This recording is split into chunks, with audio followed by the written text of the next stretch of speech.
पंतप्रधान नरेंद्र मोदी यांची मन की बात सुरू झाली, थेट जाऊया. पुरुष हैं जिन्हें अमृत महोत्सव में देश याद कर रहा है।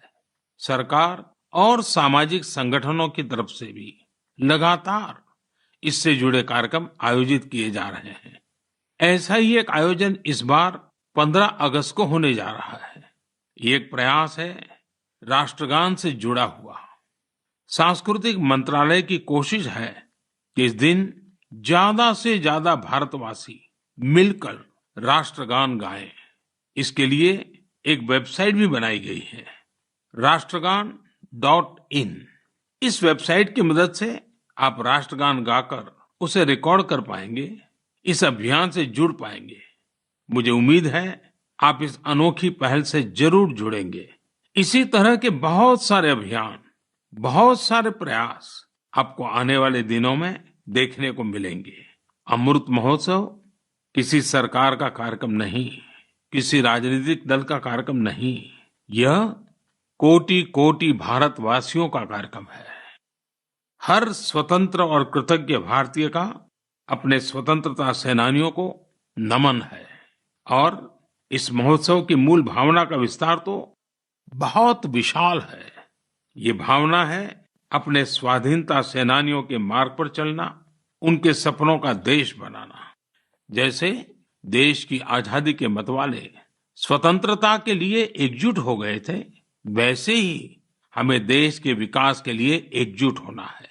हमें देश के लिए जीना है, देश के लिए काम करना है। और इसमें छोटे छोटे प्रयास भी बड़े नतीजे ला देते हैं। रोज के कामकाज करते हुए भी हम राष्ट्र निर्माण कर सकते हैं। जैसे वोकल फॉर लोकल, हमारे देश के स्थानीय उद्यमियों, आर्टिस्टों, शिल्पकारों, बुनकरों को सपोर्ट करना हमारे सहज स्वभाव में होना चाहिए। 7 अगस्त को आने वाला नेशनल हैंडलूम डे एक ऐसा अवसर है जब हम प्रयास पूर्वक भी ये काम कर सकते हैं। नेशनल हैंडलूम डे के साथ बहुत ऐतिहासिक पृष्ठभूमि जुड़ी हुई है। इसी दिन 1905 में स्वदेशी आंदोलन की शुरुआत हुई थी। साथियों, हमारे देश के ग्रामीण और आदिवासी इलाकों में हैंडलूम कमाई का बहुत बड़ा साधन है। ये ऐसा क्षेत्र है जिससे लाखों महिलाएं, लाखों बुनकर, लाखों शिल्पी जुड़े हुए हैं। आपके छोटे छोटे प्रयास बुनकरों में एक नई उम्मीद जगाएंगे। आप स्वयं कुछ न कुछ खरीदें और अपनी बात दूसरों को भी बताएं। और जब हम आजादी के 75 साल मना रहे हैं, तब तो इतना करना हमारी जिम्मेवारी बनती ही है भाइयों। आपने देखा होगा, साल 2014 के बाद से ही मन की बात में हम अक्सर खादी की बात करते हैं। ये आपका ही प्रयास है कि आज देश में खादी की बिक्री कई गुना बढ़ गई है। क्या कोई सोच सकता था कि खादी के किसी स्टोर से एक दिन में 1 करोड़ रुपए से अधिक की बिक्री हो सकती है? लेकिन आपने ये भी कर दिखाया है। आप जब भी कहीं पर खादी का कुछ खरीदते हैं तो इसका लाभ हमारे गरीब बुनकर भाइयों बहनों को ही होता है। इसलिए खादी खरीदना एक तरह से जन सेवा भी है, देश सेवा भी है।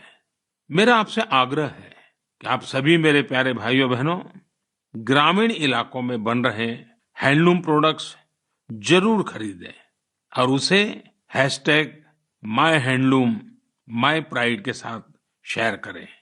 साथियों, बात जब आजादी के आंदोलन और खादी की हो तो पूज्य बापू का स्मरण होना स्वाभाविक है। जैसे बापू के नेतृत्व में भारत छोड़ो आंदोलन चला था, वैसे ही आज हर देशवासी को भारत जोड़ो आंदोलन का नेतृत्व करना है। यह हमारा कर्तव्य है कि हम अपना काम ऐसे करें जो विविधताओं से हमारे भारत को जोड़ने में मददगार हो। तो आइए हम अमृत महोत्सव को ये अमृत संकल्प लें कि देश ही हमारी सबसे बड़ी आस्था, सबसे बड़ी प्राथमिकता बना रहेगा।